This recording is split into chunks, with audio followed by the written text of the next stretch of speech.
Hi, good afternoon, everyone. Welcome to our program on rethinking mental health at workplace. As we move into a space of trying to understand and normalize mental health conversations, it is worth its while to understand how ready we are to actually embrace and accept what mental health means. As we close the mental health month this year, I thought of bringing together a few guest speakers to talk about their thoughts and their ideas on acknowledging the humanness of their workforce. I'm delighted to have with me three accomplished speakers, and I'd like to begin by introducing them. We have with us Ms. Shinjini Kumar, who's the co-founder at Salt, which is a financial products and services app in the space of women, money, and choices, which I found extremely interesting, Shinjini. Very interestingly, Shinjini has a educational background in English literature and journalism, followed by a master's in public policy. However, Shinjini has worked with banks all over, starting with the Reserve Bank of India, the Bank of America, PwC as a director. She's also headed Paytm's payment bank and also, Citibank before putting her feet down and deciding in 2017 to start Salt. So, welcome, Shinjini. We look forward to hearing from you your thoughts on mental health and what it means at a workplace. We also have with us Avik Chanda, who is a best-selling author, a columnist, and a business advisor. Avik has authored a highly acclaimed book called From Command to Empathy, which essentially advocates the greater need for emotional enablement at workplaces. It's very in tune with what we are going to be talking about today. Avik is a founder and CEO of Nuva, a startup which is aimed to leveraging an innovative, positive psychology driven personality assessment as a platform to negotiate between the new normal. So, welcome, Avik. Thanks. Thanks so much. Thanks, Astha. So, thank you both for being here. We also have another speaker who should be joining us soon. But uh, while we wait, let's start. Let's just jump into our conversation and start talking about the topic today, which is rethinking mental health at workplace, and the sub theme being our organizations acknowledging the humanness of within their workspaces, within their workforces. My first question to the both of you is, what does this word humanness mean to you? What is it as a leader with respect to the people that you work with respect to the organizations that you've led and taken forward? What does the word humanness mean to you? So, Avik, why don't we begin with you? Okay, sure. Um, I think when you're talking about humanness, it's the value of every human being in the organization. So, from a leader, so I think the basic calibration that we have to effect is the way we think of people. We think of people as workforce. We think of people as staff. We think of people as personnel. We think of people as workers, right? So all of that has been calibrated, and now the discourse has gone to where we're saying it's talent, right? But that itself, talent management, right? Talent development, talent acquisition, everything's just become talent. But I think part of the challenge remains when we even say talent, we're not necessarily breaking it down to the individual, because talent is a very broad, it's a nice sounding word, but it's very amorphous. It's not going into the level of an individual.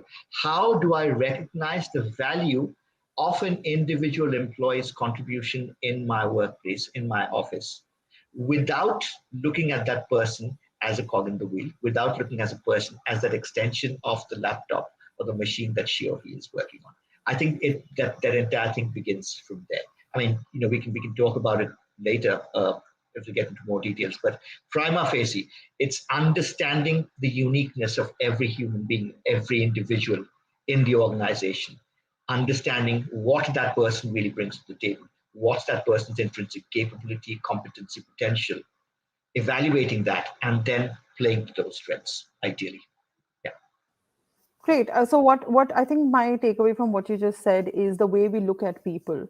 The way we look at people are essentially, as extensions of laptops or cogs in a machinery working. But it's important to address who they are as people as well, what they bring with them. Great, great thought. Shinjini, what about you? What does humanness at a workplace mean to you?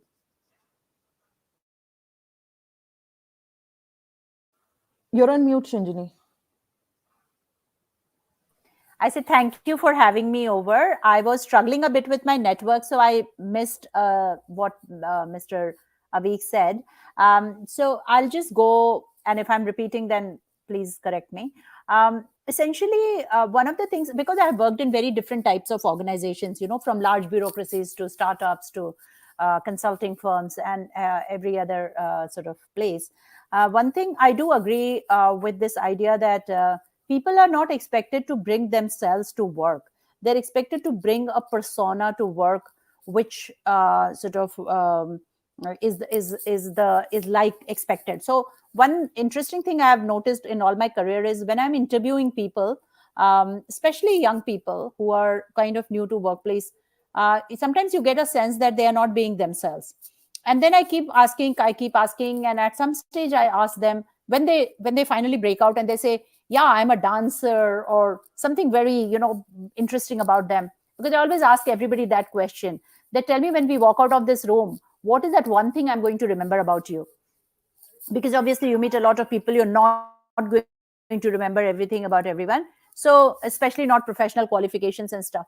And then people typically come out and say very interesting things about themselves. I play in a band, or whatever. So then I ask them, why wouldn't you talk about this before? Like, why is this after so much of prodding at the end of the conversation that we are getting to see who you are? And that always comes from this idea that, especially large corporations, the larger the corporation, the worse this problem becomes. That if I'm going to work for XYZ place, then I'm expected to be XYZ person. And in the process, I think organizations lose out on diversity, and people lose out on that human experience. So that's one thing that I'd like to say on the idea of humanness.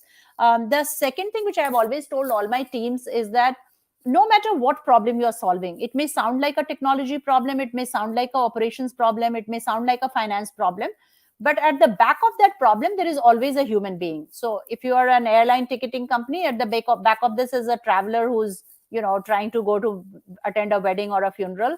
If you are a bank, then at the back of it is a human being who wants that money to do something which is important to that person as a human. And I think a lot of time we lose sight of that, and that's one of the things that I feel can help us to keep that humanness in force. I don't know if I answered your question directly, because as I said, I missed a lot of the earlier context to this, but yeah. No, no, you did. You answered beautifully. Thank you very much. In fact, we're getting a lot of live questions as we speak, and I got a follow up question for you, which I will ask you once I introduce our third speaker, Dr. Hindol Sengupta. Hindol, welcome to our gathering today. I would quickly introduce you to the forum and to everyone who is listening to us. Dr. Hindol Sengupta is an historian and author. He is a multi-award winning author of 9 books and the only Indian to have won the Wilbur Award. He is a World Economic Forum Young Global Leader and has been a senior journalist for Indian editions of The Fortune, CNBC, CNN, and Bloomberg TV. So, a lot of more accolades and things for Dr. Hindol Sengupta, but we're glad to have you here. We look forward to hearing from you what you think of mental health. And the topic for our discussion today is rethinking mental health at workspace. And the question that we were discussing right now is that what does the word humanness mean to you as a leader in your organization? What is a Thank you. Thank humanness? you. Yeah. Yes, thank you. Thank you, Astha. Thank you. Delighted to join you and Shinjini and Avik. Delighted to be part of this. Of course, your partner is one of my dearest friends, Saloni Malhotra. Wonderful to be at a Reboot organized webinar. Let me quickly take some of the topics that you guys were discussing and some of the questions that you're broadly trying to address. I think we should take a step back, Astha, and ask ourselves a sort of a semi historical question, which is, and I put to all of you, that there has never been a period in human history where human beings did not have some sort of an inner life. Now, what do I mean by inner life? Well, that could be a whole bunch of things. Meditation practices, for instance, are and have been part of societies around the world for a very, very long time. If not meditative practices, there were spiritual gatherings and practices, and going to the church or the mosque or the temple, be that as it, no matter what your denomination is, it was an integral part where people connected and kept out time for their inner self. I think we in the last 30, 40 years, and especially I think in the last 20 years in late capitalism, have created a society where human beings don't no longer have any time for an inner self at all. We have become an entirely outer self society, not just in India or Asia, but around the world. And that is a fundamental great failure of late stage capitalism, and which is why you're seeing such a pushback around the world for the last few years, where more and more people are saying, we want to take off time for our mental health. What are they essentially trying to say? That they want to keep time, and space where they are able to connect with themselves more deeply, and answer and take care of their inner needs, whatever those needs may be. And they don't only have to be fulfilled by religion, it could be fulfilled by anything. It could be a hobby, it could be something that you enjoy doing, there could be many, it could just be sitting in nature, right? But that space, that lack of this space, is a vital deficiency in our culture. It is the only time in late stage capitalism that we have destroyed this. No other civilization or culture in the history of the world has ever had such a situation that we have had in the last 2 decades. And I think organizations like Reboot really exist today to remind people that this is a critical void in their life. And if this is not tackled, then all our so called achievements are bound to fail. And I think it's a very, very, very important lesson to remember, to be reminded of, because unless we address this vital crisis, I mean, I was yesterday at a meeting, and this was a big government meeting, full of many people in government.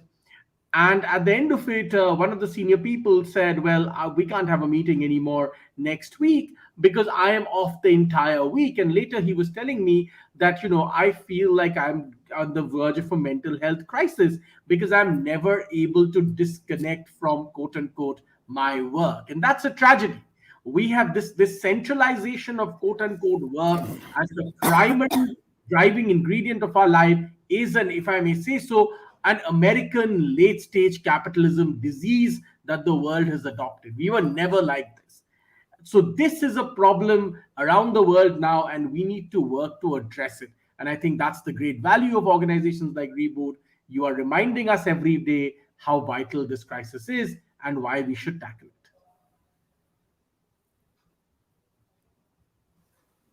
Thank you for that insight, Hindol. Yes, I totally think that losing touch with who we are essentially is what is causing so much of mental health distraction and so much of burden. Now, it is believed that one third to half of individuals, half of us who are working, will at some point of time experience some kind of stress or anxiety related issue. And now with the pandemic, that number has tripled and quadrupled, and it has become so large. However, we also forget that we don't, despite the struggle that we might be experiencing, we don't acknowledge this. We run away from, or we shy away from acknowledging this, and we don't want to come to terms with it. And at some level our workforce also contributes to that, because our workforce is an extension of our identity. It is an extension of who we are as people, and also an extension of our well-being, because engagement, achievement, and accomplishment are very essential aspects of of an individual's well-being. So my next question, to in fact, Hindol, you, is that, do organizations actually acknowledge this? Do we, the humanness that you're talking of, do organizations actually acknowledge this aspect of being a human, and bringing that to work with you? Well, if organizations don't, then they will be forced to. There is no choice. You see, a lot of older bad behavior in the workplace, which is including gender sort of exploitation, the bro culture in Silicon Valley, many other such extreme bad behavior in the workplace, is essentially at the heart of it, at the heart and the root of the problem, is a fundamental cultural problem of not allowing people space and time to connect with themselves. And the world does not accept this anymore. We are very firmly in a, in a post sort of in a post masculine world, so to speak, wherein a lot of these issues that used to be papered over, put under the carpet, are increasingly coming out. And as they're coming out, people are saying very clearly that, well, we have such terrible lives and we never get any time to do anything other than this life, that our frustrations come out in different ways. Now, which is why you're seeing all this economic debate on whether a universal basic income, the 4-day work week, all of this, the deeper matrimony or longer matrimony, longer leaves for women who are becoming mothers and their partners. All of these questions, which are very alive in our political economy debates around the world, are linked to this issue.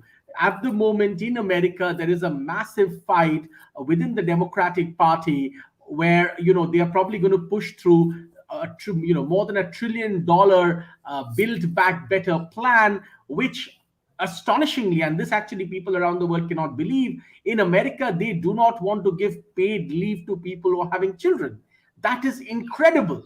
And that is why I say this is an American disease. This is not there in any part of the world, whether in Asia or in Europe or in other parts of the world. Paid leave for people who are having children is a right. It must be given, but in America somehow they don't want to give it, and this is part of the debate, and they have now taken it out of this plan, and there's going to be more trouble about this. But you see, if you squeeze out all humanness, parenthood is an integral part of humanness. Now, it's of course a choice. Not everybody wants to be a parent. Some people want to prefer to spend time with themselves, with animals, whatever. But that space is important. That time is important. And if we do not value that human time, if we don't give that human time, then our society will reflect anxieties, turbulences, which we will not be able to control. We have to see these things as interlinked issues. They are not in silos. They cannot be in silos. It is high time we look at these issues, and organizations look at these issues in totality, so that we are actually able to build workplaces which are human. Today, many of the workplaces that we have are subhuman. Let's really face it. A lot of corporate life, a lot of corporate work is subhuman, especially at the lower and middle rungs. It is not, those are not, it's meant for robots. It's not meant for human beings. Human beings cannot work in such areas. And the other disease, let me just add before I conclude, again, a borrowed idea from America, the open plan office. The open plan office takes away even the little bit of privacy and private space that human beings could have got. This disease called the open plan office is again destroying any semblance. Look, at the end of the day, privacy is a fundamental human need. And we have taken, whether it's through technology, whether it's through terrible work culture, whether it's through the use of our gadgets, we have taken away privacy completely from our lives. And no human being can survive without the fundamental, fulfillment of the need for privacy. So I am saying that these are all interlinked issues, whether it's the universal basic income, paid leave for paternity and maternity, the terrible idea called the open plan office, horrible HR rules, a terrible, corporate life which sort of drains you and treats you like animals. All of this is interlinked, and it's created one of the greatest emotional conflicts and crises around the world. Today we are in the middle of a loneliness pandemic. Today we are in the middle of a pandemic of people really suffering from extreme mental health crises. And this is around the world, and we have actually created this. Again, I go back to my initial point. Borrowed late stage capitalist ideas from America have created these problems, and we have to go back and fight back against this culture. It's a culture Sure. that only ever works for the less than 1% who get richer and richer and richer. It does not work for anybody else. So Right. this, unless we change this, we will not get better. I hear you. I hear you loud and clear, and absolutely, it takes away a lot of practices within the culture, take away from the humanness, within the workforces. So my next question is that mental health is extremely complex as a concept, right? Because whenever we think of a lot of us, when we think of mental health, we think of mental illnesses, which is why it has become such a taboo, which is why it's become so difficult to even address or talk about, these things. And making mental health as a taboo, what it does is that it pushes it under the carpet and no one really wants to talk about it. However, as a psychologist, and I because I don't work in corporate, so I look at people from the other end of, from a completely different lens. My question is, and maybe Avik, you can answer this, that in your opinion, does the borrowed and passed down understanding of how leadership should be or how leadership should look like, does that influence people's perception of mental health at workplaces? Great question, Astha. Maybe I'll go back to the earlier question a little bit because I have a slightly different take around this. Okay, I completely agree with Hindol that about his remarks. I'm not going to repeat that about the borrowed ideas of late capitalist society and the norms that they automatically engender or enforce in the workplace. Now, by definition, any MNC, be that in America or be that elsewhere, is going by a particular paradigm, right? And any MNC, by definition, is going to enforce the same kind of policies, the same kind of disciplines across the world. So all MNCs which have setups in India are, I'm using my words advisedly, are forced, right, to follow that same policy.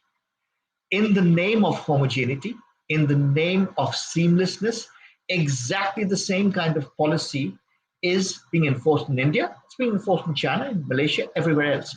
And that does not take into account the diversity in culture, nor, as I'm sure Hindol, as a fellow historian would appreciate, the history, the genesis of that particular workplace. So that is one very important part of it. The short answer to that is, I'll echo what Hindol said.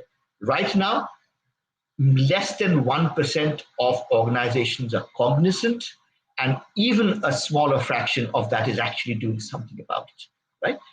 That is the MNC cultures, right? Let's talk also about the SME sector, the proprietorship sectors, the smaller scale industries which employ the largest proportion of the workforce in India. I'm talking about India. There, it's not a borrowed culture. There, the challenge, as I see it, is different. Having consulted and advised and worked with cultures, it's the concept of leadership. The problem there is a leader is supposed to be fireproof. A leader is supposed to be infallible. Another little, we joined up. Maybe go back to Akbar's infallibility decree, right? The challenge there is leaders are not allowed to show themselves as being vulnerable. If a leader is exuding or demonstrating emotional intelligence or empathy, it might be construed as being weakness. That is the problem. So if I'm not able to do that, right, how can I expect my workforce or people down the line to voice their thoughts? If I am not leading from the front, so there I don't agree that it's necessarily a borrowed thing, right? Because they don't even have exposure to that. And thankfully, in certain cases, they don't, right? But there the challenge is different, and we have to look at that problem differently, and we also have to solve that issue. Because unless the leader can allow himself, at least in his own mind, if not audibly, to feel vulnerable, to say, yes, I need help. I need to have a mentor. I need to have an advisor. I need to have a psychologist. It'll be a checkbox exercise, right? I have an EAP, an employee assistance program. I don't espouse it. I don't exhibit any behavior that will allow my workforce to have any faith in an EAP, right? Just typing a question into a chat box or calling an anonymous number to a person faceless who I've never heard or never seen in my life before and voicing out all my angst. How fruitful, how effective is that going to happen? It won't, right? So Great. Yeah. So because we don't look at it from that lens. And so a follow-up question on this, as a psychologist, when people come to us as clients, they're from, of course, they are from the workforce, working in different MNCs or even as proprietors or entrepreneurs. And a lot of them come with this rehearsed belief that demonstrating emotions, especially in workspaces, is going to hinder their, it's going to hinder the way they are perceived. It's going to be an obstacle in how they are perceived, or how their capability or capacity as a working professional is looked at.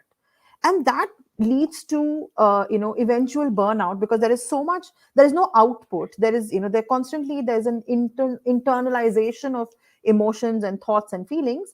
And where it comes out in family, because most people come to us either with physical health issues or concerns that I can't sleep and I'm having headaches, and there's no physiological reason for why I'm feeling like this, which is why my doctor has told me to come and see you, because, well, we have to figure out why am I feeling like this. And of course the reason is prolonged stress.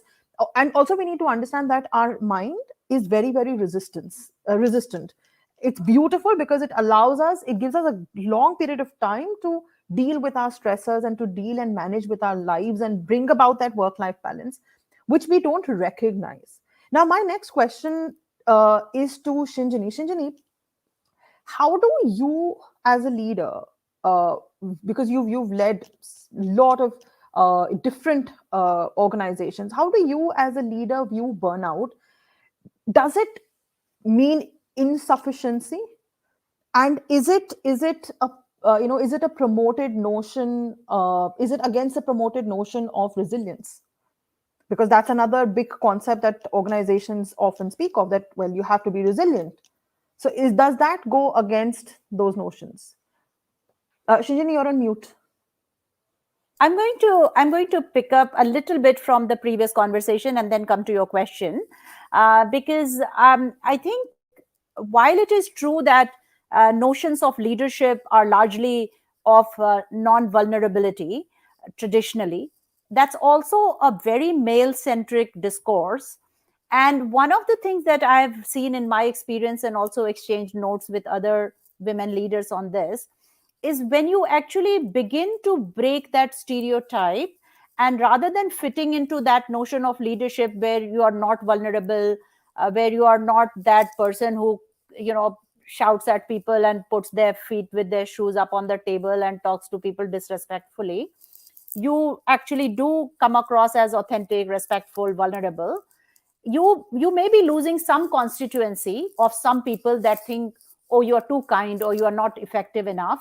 You are gaining a lot of constituency, which typically does not get uh, is not given enough value, because that's not your mainstream discourse. So in my own experience, whenever I've tried to break that stereotype, and I've done it very deliberately and consciously, because for my first 17 years I worked in the Reserve Bank of India.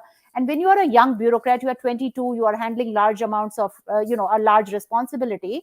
People treat you like you're a madam, and you are given that respect and you are given that position, and you actually are not vulnerable, and you can very quickly believe that you are like any other male because you wrote the same exam, you get the same promotion, and you can very quickly fool yourself into believing that your leadership is the same as everybody else's leadership. And like one of our deputy governors famously said, somebody asked her, she was the first woman to be a deputy governor of RBI, and some journalist asked her, what does it feel like? And she said, what does it have to do with my being a woman? And a lot of senior women actually come into that belief, and they believe that. And the reason I'm taking the gender lens here is because I realize that at workplaces, one of the things that can be most stressful is that stereotyping of women being kind and men being effective, and somehow kindness and effectiveness being antithetical to each other. And when you start to, and so once I realized that, I started to break that consciously and deliberately, because I found myself in senior positions in organizations where I could do those things. So I tried that, and I realized something very interesting. And I realized that you are gaining constituency very fast as well. You're losing some people, but you're gaining a lot more people, because and I'm not going to crib about the past, I'm going to talk about the present and the future. And the good thing about the young people today is that they are very, very it's very interesting. They're not willing to buy our stereotypes. They're not willing to buy our notions of leadership. Pretty much most of what we believe and what we talk about is not relevant to them. They don't care. And they are discovering things for themselves. And they're making their, and despite, we can complain about the Western, hegemonic notions of what dictates our choices and preferences and social media, etc. The positive side of that is that young people have a lot more confidence to make their own choices and assessment. So when I started to break down some of this stuff, the interesting thing was that I could relate a lot more to the younger people because they just found it easier. The second thing that I do want to say before I get accused of this is, like I grew up in a village, and I actually have lived in a village in Bihar till I was like fairly old. And I don't believe that our traditional systems, especially as far as women and marginalized communities are concerned, has been very, fostering of a healthy mental health culture. I think it's not been that. Anybody who did not have the sexual preference, who did not have the commonly accepted behavior, sexual preference, identity, dressing sense, looks, did not actually had a fair bit of mental stress to cope with. It wasn't the kind of mental stress that we are coping with today, because you put a picture and you don't get enough likes and you go into a anxiety issue. But it had its own version, and I'm not going to I'm not belaboring the point. I'm just trying to say that these are not simple issues. As you said, they are complex issues. But I think the humanness is important. It is important to understand that many people go through this. It is important to talk about it. What I found very useful in city, in my team, there were 4,000 people nearly. And when we had the lockdown and we had to put them all to work from home, I think one of the things we did very, very carefully, and it was a MNC and we did have SOPs, and yet I think we were able to use that as an opportunity to emphasize upon the managers that it was their responsibilities that their teams did not get burnt out, and not the responsibility of the team. So instead of putting that onus on that person as an employee, you put that onus on that person as an employer, and that somehow changed the perspective a little bit and worked a little bit better. I'm not saying that I have an answer to any of these problems. These are all very difficult and complex problems, and I acknowledge it humbly.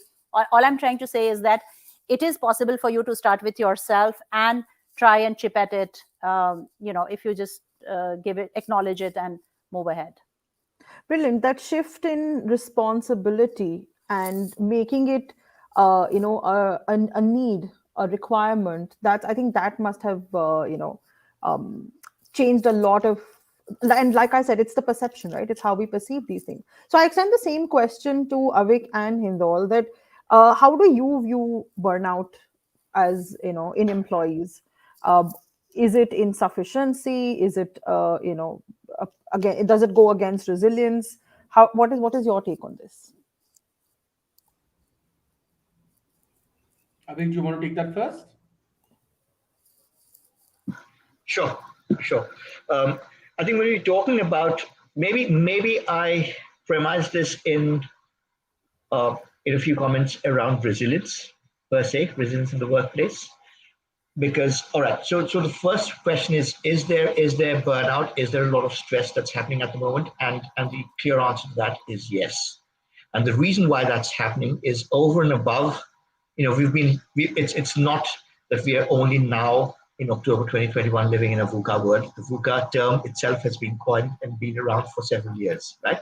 What the pandemic has done, and the experience of the pandemic has done to accelerate the ambiguity, the uncertainty, the unpredictability that we are living in, right? Coupled with real life experiences of us having lost loved ones, or the trauma, the bereavement, the anxiety, I went out for a meeting yesterday. I came back and I had a hot shower, but am I still going to get the bug? Because the third wave is around the corner. It's that constant, that continuous anxiety and stress that one is dealing with over and above the stress which is there in the workplace itself. And this again is exacerbated, because sometimes it's work from home, and then it's hybrid, and then it's RTO, return to office, and next week I don't know where I am, right? There is a lot of confusion. Sometimes companies don't really help themselves because their communication itself is not very clear. That is because they don't either have the facts straight or they haven't really thought things through. So it becomes incumbent upon, it's not just HR's problem, because many people are saying, all right, it's an HR problem. You lead from the front, right? You have to equip them, if they empower them, and it's a learning curve. It's not going to happen overnight. That's one part of it.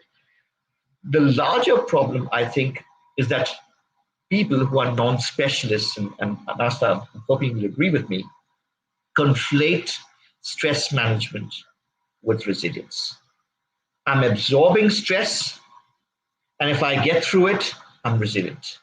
Absolutely untrue. When you're talking about resilience in the workplace, you've got things like managing perspective, locus of control, internal locus of control, external locus of control, nurturing my networks within the organization and beyond to create value for me as emotional, mental, psychological succor, right? There are 8 or 9 of these constituent elements from a psychologist standpoint. I don't by any means intend to be preaching to you, but what I'm trying to say is, because we don't understand this, there's a complete lack of awareness, complete lack of knowledge. We think if the resilience equal to stress management, so just hear me out, right? Step 1, resilience equal to stress management. Step 2, there is no third wave. Step 3, COVID's gone. Step 4, I don't need resilience anymore. You see the logic of this, right? There's no stress anymore. Whereas the moment I say, all right, even if there's no third wave and I'm in January, now I have shifted gears from stress management being the most important constituent element of resilience in the workplace all through last year and through wave 2, we've now gone to managing perspective, right? Or living authentically, a deeper engagement with my work and engaging with myself within, right? Locus of control. Those elements of resilience now come to the fore, which get completely lost in that, unitonal, unidirectional narrative. So I Wonderfully agree with everything stated. Avik said. I want to add a couple of other elements to the points that Avik mentioned. Let's talk in terms of India to begin with. One of the primary causes of stress in India is that our major cities are unlivable. We have to accept that. In my last organization, in the organization before that, in my current organization, I work consistently with people whose primary issue is that the time and effort that it takes for them to arrive at work and go back from work is just impossible. That's the only word. And this is true in Bangalore, this is true in Mumbai, this is true in Delhi, every major in Kolkata, every major city in India is for all practical purposes unlivable. Unless you're very lucky, and in Delhi, you're so lucky that you work in central Delhi and happen to live in Jorbagh, which maybe only if you're like a multimillionaire you can. For everybody else, it's hell. It doesn't matter which car you drive. It doesn't matter, what else you have. The commute has become a terrible thing. That itself causes, I would say, an immediate 30% stress even before the workday begins. And it continues long after the workday ends. So we genuinely have to move. And that's why COVID-19 has given us a big opportunity to do so. We have to move to a hybrid working model where people have a legitimate choice that they can come for certain meetings to office, go attend some meeting somewhere else, and then the rest of the time they can work from wherever it is that they feel comfortable. I want to go back to the point that Avik made, and I think Shinjini also referred to, this is not only about MNCs, but there are many old companies in India, and I don't want to define them any further, but old companies, let's say, usually managed and run by a family, where these problems are again replete, right? Because new management systems don't work. And the beginning point is that you look at your employee with suspicion. That's the starting point. This culture where you always look at your employee with suspicion, and unless you're hovering like a helicopter on top of your employee, the employee is not working. This is a complete idiotic thing. We have to break out from this mentality. If you cannot trust the people you hire, then there is a problem with the people you're hiring in the first place. You don't know how to hire them, right? I have been running teams for years now. I do not hover over my teams, and I've been lucky to have bosses who don't hover over me. They are busy doing their work. I'm busy doing my work. We all know what our deadlines are, and we deliver them. And if there is a problem, we talk about it, right? That's another thing. My second point, we have to create spaces, and we haven't addressed this yet, especially for women workers. If our cities and our towns are fundamentally unsafe, we are adding a layer of mental tension to the tension that they already have. Work stress, commute stress, infrastructure stress. Then, added to all that, you consistently have to look over your shoulders. Right? And we don't address that. If a woman employee is constantly going to worry about their safety in many of our major towns and cities, then imagine the amount of additional stress they're going through. And I was one of the people who was protesting at outside Parliament when Nirbhaya happened 12 years ago. We have to all, and the Vishaka guidelines came in, we have to all ask ourselves and look into the mirror, how much have our cities changed? And I would like to argue they haven't changed that much. So these are real issues that add to the burden, the superstructure of stress that human beings are handling. Let me also mention one more point. The Indian family. The Indian family is a very helpful institution. It's a great institution. And it genuinely, in many cases, if you are part of a supportive family, it can really help you. But we have to be cognizant that in many cases, the Indian family adds to the burden of stress. People carry the stress that they have in their family into their workspaces and back. Right? So this is the change that we want to bring in our society has to be, as the Americans would say, a 360-degree change. It cannot be, we cannot pluck out an individual and pluck out their jobs and say, well, now let's fix your stress, without fixing some of the underlying, as we would say in sociological terms, the structural problems that people go through. There are many structural problems in our society that people face which add to their mental tension and burden. And when we look at these issues, we need to join these dots so that we are comprehensively addressing policy-wise, medication-wise, lifestyle-wise, and society-wise the problem holistically. I concur with what you just said, that there is an interactional as well as a relational factors that underplay how human beings perceive and experience stress and anxiety and all of those things. So I have a question next for all of you. In fact, a lot of times when it comes to organizations and when we are talking to organizations, a lot of people say that there is, of course, there is no clear concept of work life balance. Boundaries are very blurred for time and work. We don't know where to draw our lines, and like Hindol mentioned earlier, that there is an overlap of our stressors from home and work and vice versa. We shuffle between them. We're constantly struggling between them. Now my question is that a lot of times a lot of organizations rebuttal and say that, well, if we start attending to the employees emotional needs and psychological needs, it may conflict with our larger organizational goals, because we are here to work, and we are here to work to the best of our capability. And if you're not able to do that, then then it's not uh, well, it's not working out. Now, my question is that, do these concepts really conflict with the larger organizational goals, and therefore is it such a tricky rope to walk on? And Shinjini, why don't you start the discussion, Yeah, and then we'll move. I mean, I think this is an easy answer.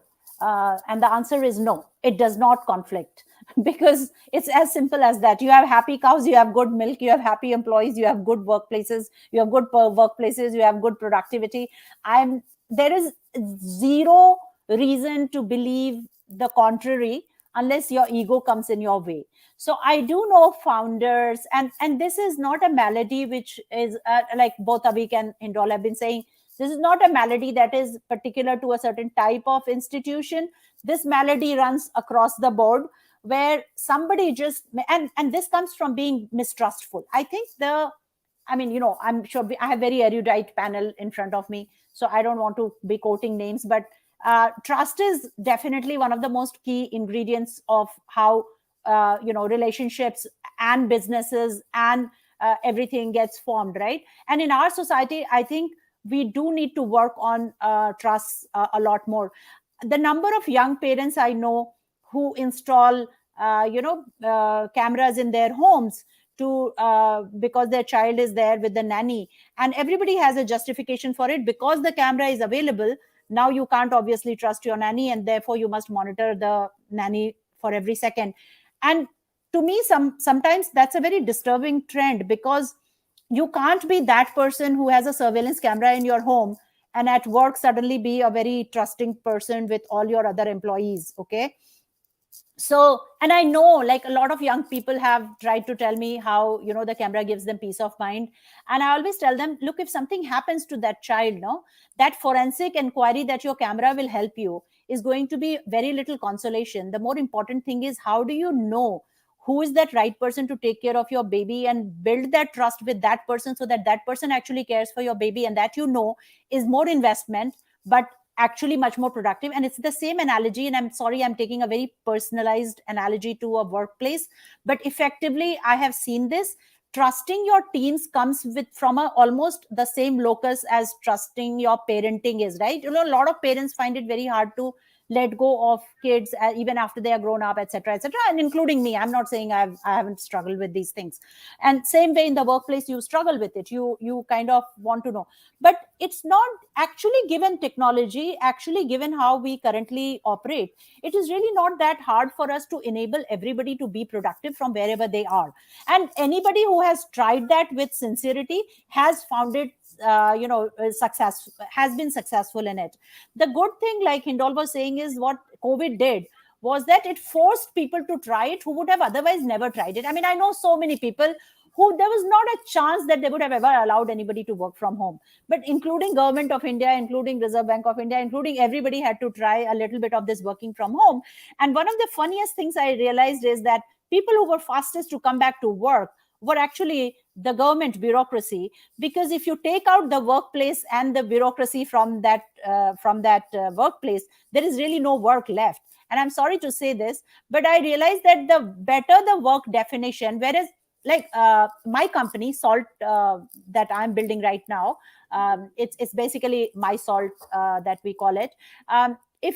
We were born during COVID, so we had no choice but to, we don't have an office.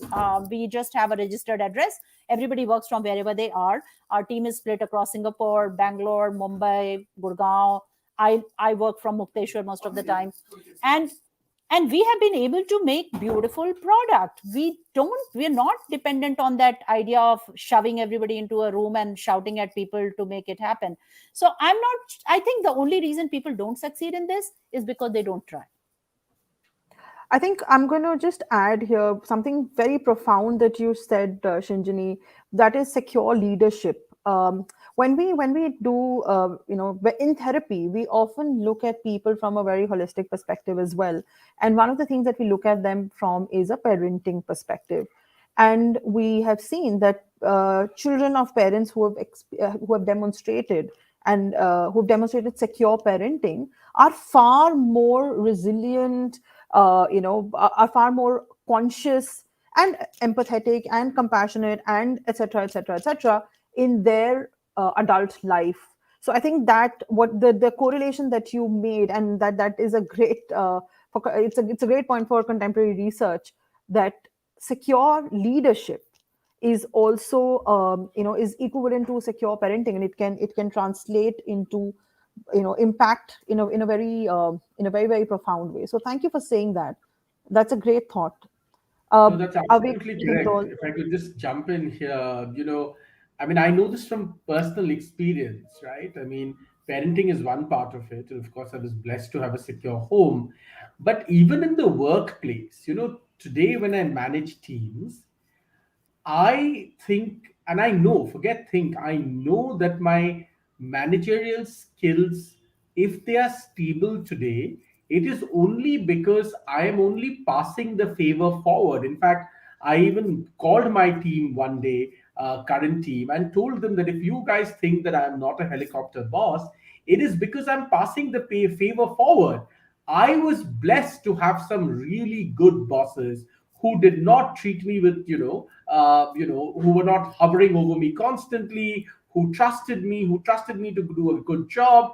And I learned through that process that it can be an extremely empowering thing to happen to people who work with you. And when you're experiencing, it's like, you can only look, it's like we say, you can only give the love that you've received, right? So you can only give the trust that you have received. If you have received trust, you pass it forward, you give it forward, right? Like if you have received a lot of love, can you give love? So it's really important, right? For people like us who are in mid-management now, if we have received trust anywhere, it's really important for us to pass it forward so that another generation, when it rises to mid-management and above, will be able to pass this forward again. And that's the cycle through which we will build better workplaces. Well said. Well said. It is a reciprocal situation where we give what we receive, and then we just pass it on. It creates culture, it creates legacy. Avik, what are your thoughts? Before getting into to the work-life balance question, right? Let me also talk a little bit about what I think is a very fundamental confusion with regard to leadership versus management. Most people, and I'm just going to start from the Indian ecosystem, traditional organizations as well as MNCs, all alike, right? They don't understand the difference between leadership and management. Leadership is confused with management, and therefore management in turn is oversight. So in a pre-pandemic scenario, I'm a manager, and the traditional mode is, as Hindol said, right, hovering over, looking over people's shoulder. That is the work that I do all day. Maybe that's exercise for me and I'm burning calories, right? But that's essentially what I'm doing. I'm walking the floors. Give them a pasting, go back. This entire style of management has come to a standstill because of COVID, because the entire thing has gone on that, right? So there is an emasculation, I'm using my words advisedly, of the manager's sense of power, right? My God, my power's gone. So at the most, I can have a spy cam, I can have technology monitoring 24/7 whether somebody is supposed to be in a work meeting, but is put on mute and is actually watching Netflix on the side, right? So apart from that, because it's an existential question, because it forces me to ask as a manager, what is it that I really have been doing? Apart from shouting at people or going over this and looking over their shoulders every single time, and they're like scared. Oh, here comes Avik again, right? So that is one challenge. So I think the lesson in it is that organizations top down have to learn what leadership is. And I'm not going to go through the entire thing all the way from Drucker to inspiration leadership and transformation leadership, etc. A lot of which have actually borrowed from interpretations in many ways, right? But it's learning what true leadership is in these times and in the post-pandemic times, and completely distinguishing that from management. That's one. The second is work-life balance antithetical to greater well-being and greater productivity? Absolutely not. In fact, I think the entire concept of work-life balance is not just a misnomer, it's semantically nonsensical. Okay? And I'll say this in the simplest terms possible, right? Think of, and all of you guys are wordsmiths probably better than me, right? Think of a situation where I have two terms with a hyphen in between, and then I use the word balance, where the constituent forces are not opposing each other. So I have a balanced diet, right? Which means if I'm having a lot of fries and beer and whatever, I have to balance that out, right? I have a balance sheet, etc., etc., etc., right? Now, I've said work-life balance. By definition, semantically, I have made work and life oppose each other, and then I want to institutionalize the balance. How bizarre is that? How crazy is that? Right? What people, again, I'm not going to do into name dropping here, but we know that the latest advances, I mean, I'm saying latest because now it's coming to the mainstream workplace. For the last 3-4 decades, unfortunately, much of this has happened in the West and then gone out. Mindfulness, which borrows very, very heavily from meditation, which borrows very heavily from Buddhist and other Indic traditions, is completely subverting and flipping this on its head. And it's work-life integration. See it as part of a larger whole. Otherwise, it doesn't work. It won't work. Thank you for mentioning mindfulness. And I'll just take like a couple of seconds to just say that mindfulness is, for a psychologist, mindfulness is awareness, right? It means to be aware and be authentic to everything that you feel, every thought that comes to you, and respond to it, accordingly. Which brings me to our last question, and very quickly, I know we're out of time, but I want to ask all three of you this question. How do we make things more proactive rather than reactive? A lot of us are reacting at this point of time to the situation, to the circumstances that we are faced with. How do we, moving forward, be more proactive as leaders, as organizations, or with any capacity of influence towards anyone? What can be done? What are the new coping mechanisms that can be built and developed within organizations? Because that's where maximum influence is possible. And this is like a plea from a psychologist, because we get cases when a lot has already happened. So this is a plea from a psychologist. What can we do? So I have a simple tip. So I'll go first. And I've tried this both at home and at work. Invert the pyramid. Start with the younger people. Always, if you want to change something, start with the younger people. They're more vested in the future and they're more ready to take it on, and they will do it. If you want to constantly be the fountainhead of all knowledge and change, it won't happen. And I've tried this, and believe me, this is the best way to do this. At least it works for me. Inverting the pyramid. Very, very interesting. Empowering the younger ones. Yeah, wonderful. Just letting the young people take charge. Listen to them. They know what they're talking about. They know how to move ahead. And in my startup, I find they just take charge. They find the right resources. They find the right way to do it. I mean, you need to create that culture, but beyond that, I don't think you need to constantly keep taking charge. I can't tell you how strongly I believe in creating culture in organizations, culture for awareness and openness. It's so integral for all the things that all of you have spoken of today. I think that's where it hits, that building that culture. Hindol, what would be your thought? Culture is very, very important. I completely agree with Shinjini. I have a quick addition to make, which is that please don't focus on groups, focus on individuals. If mindfulness and creating a culture again becomes like HR telling you to go do Rangoli, it is just unbelievably annoying. This entire idea that HR takes you to some godforsaken resort and makes you do team building exercises is the worst thing that has ever happened to workplaces. I tell my colleagues, I tell my team, I tell myself, I primarily go to work to do work. I have friends. That doesn't mean my workplace people are my enemies. They are my colleagues with whom I want to have a good relationship and do work. But this idea that everybody HR has to force these groups of people to bond together is a completely foul idea. We have to stop it. We need to focus on individuals. Individuals are the key. You empower individuals that need help. Some people may need, and it also allows us to be creative about this. It's not one size fits all. Even in a mindfulness practice or in HR practice, when you say we will take all 200 people and get them to do this, it may not work for everybody. Different people may need different kind of help. Let us please be creative and stop forcing people to do even as the metaphorical rangoli from HR. Absolutely. It starts from an individual, right? And an individual begins culture. I just want to add something here before I, pass the baton on to you, Avik. As psychologists, we believe that value is very, very essential when it comes to doing anything.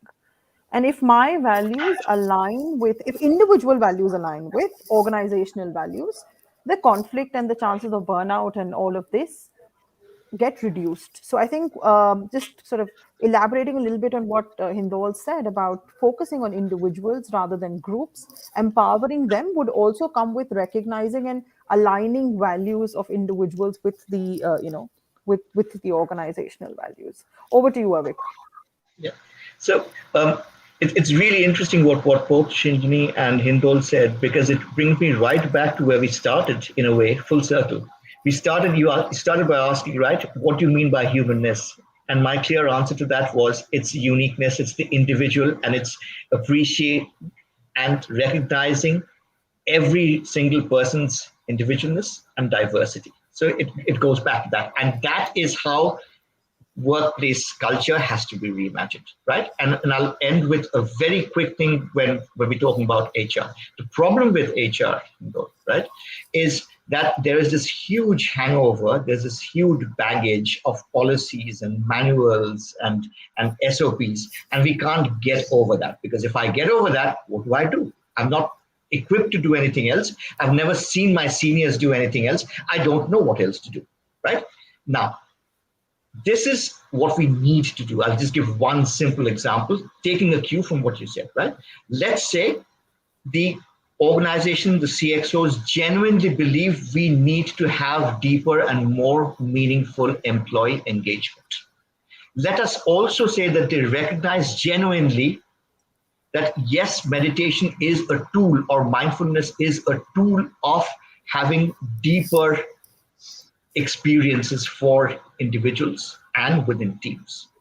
The solution is right there. The technology is right there. We have beautiful things such as conversational AI, which can personalize and individualize the experience of mindfulness, which can ask 20,000 employees, very, very low cost. At the same time, what do you understand by mindfulness? What do you need? And give and curate an experience or an app which is fit for them, not one size fits all.